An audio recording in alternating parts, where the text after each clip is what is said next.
Somebody asked me once if lovebirds are noisy, and I said, no, actually they're not that bad.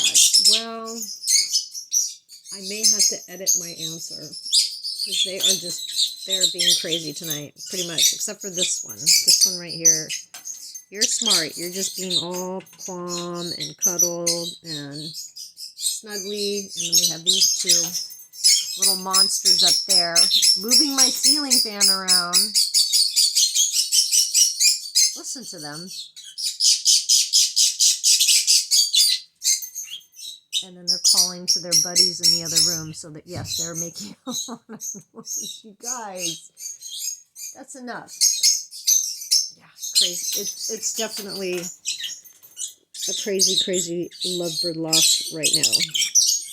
I better go wrangle a couple lovebirds. Let's go do this.